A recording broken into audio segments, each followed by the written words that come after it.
Bendiciones, amados hermanos. Les habla una vez más su amigo el pastor Tony Camargo. Regresamos a Colosenses capítulo 1. Miramos una vez más los dos primeros versículos. Dice así la palabra de Dios. Pablo, apóstol de Jesucristo por la voluntad de Dios, y el hermano Timoteo, a los santos y fieles hermanos en Cristo que están en Colosas, gracia y paz sean a vosotros de Dios nuestro Padre y del Señor Jesucristo. Si preguntamos, ¿qué es la iglesia? Entendemos que la iglesia no es el templo, sino el conjunto de creyentes que han puesto su fe en el Señor Jesucristo. Pablo escribe a ellos y les llama a los santos y fieles hermanos en Cristo que están en Colosas.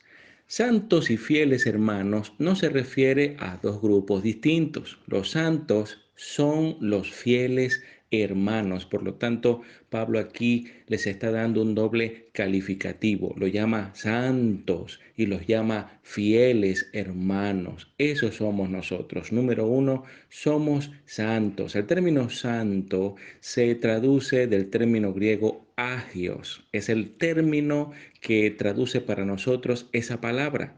Santo, en este caso se refiere a ser separado del pecado y consagrado para Dios. Esto significa que todo cristiano debe vivir una vida para la gloria del Señor, porque Él nos apartó para sí mismo. En segundo lugar, Pablo dice que somos fieles, y esto alude a ser leales a la confesión cristiana. Los fieles, esa palabra fieles, se traduce de pistois, del idioma original en el que se escribió, y eso representa a quienes viven en armonía a las enseñanzas de Cristo como resultado de haber ejercido genuina fe salvadora. Si realmente hemos creído en el Señor, entonces eso hará que expresemos el fruto de la fidelidad a los principios que Él nos enseña en su palabra. Y en tercer lugar, también somos llamados hermanos. Esto significa unidos por el vínculo irrompible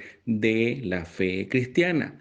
Es a la iglesia que Pablo escribe y a quien dirige un saludo lleno de contenido teológico. Por eso les dice: gracia y paz sean a vosotros.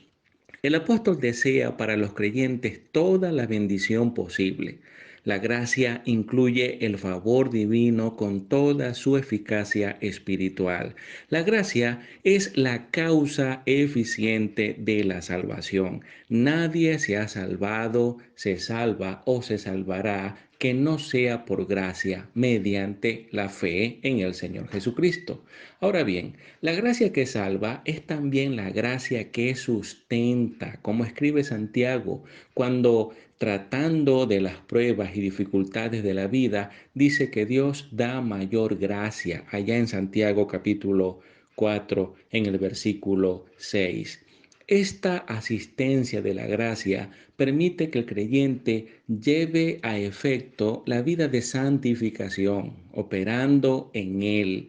Filipenses 2:13, allí Pablo lo expresa de la siguiente manera. Él dice que Dios es el que produce en nosotros el querer como el hacer por su buena voluntad, de tal manera que la gracia no solo es ese don inmerecido, ese regalo inmerecido de salvación, sino que el Señor Jesucristo a través de la gracia nos capacita para que llevemos vidas obedientes. Mediante la gracia, los creyentes son capaces de amar desinteresadamente a sus hermanos y, por supuesto, también a los incrédulos. ¿Y qué es lo que nos impulsa a nosotros a predicar el Evangelio? También es la gracia.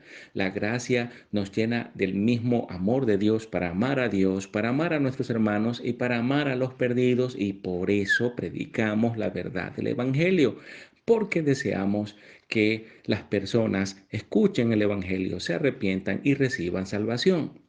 Las personas son capaces de servir sin el deseo de constituirse como superiores a otros, porque la gracia les hace humilde. Son capaces de aborrecer el pecado y vivir en santidad dependiendo de Dios por la fe, porque la gracia nos guía a vivir de esa manera. La paz de la que Pablo también habla acá, porque él dice gracia y paz, esa paz es la bendición que Cristo dejó por resultado de su muerte. La paz de Dios produce un carácter pacificador, de modo que este estilo de vida cancela cualquier problema de relación entre los creyentes, porque estamos unidos a Cristo. Y cuando estamos unidos a Cristo, eso nos une también a todos en una perfecta paz. Se presentarán ciertas circunstancias difíciles, pero el amor, la paz que fluyen de la gracia mantendrá la unidad del cuerpo y seguiremos siendo fieles, viviendo en santidad como hermanos, como una iglesia que somos. Esa es la verdad que Pablo expresa en este precioso versículo. Bendiciones, amada familia.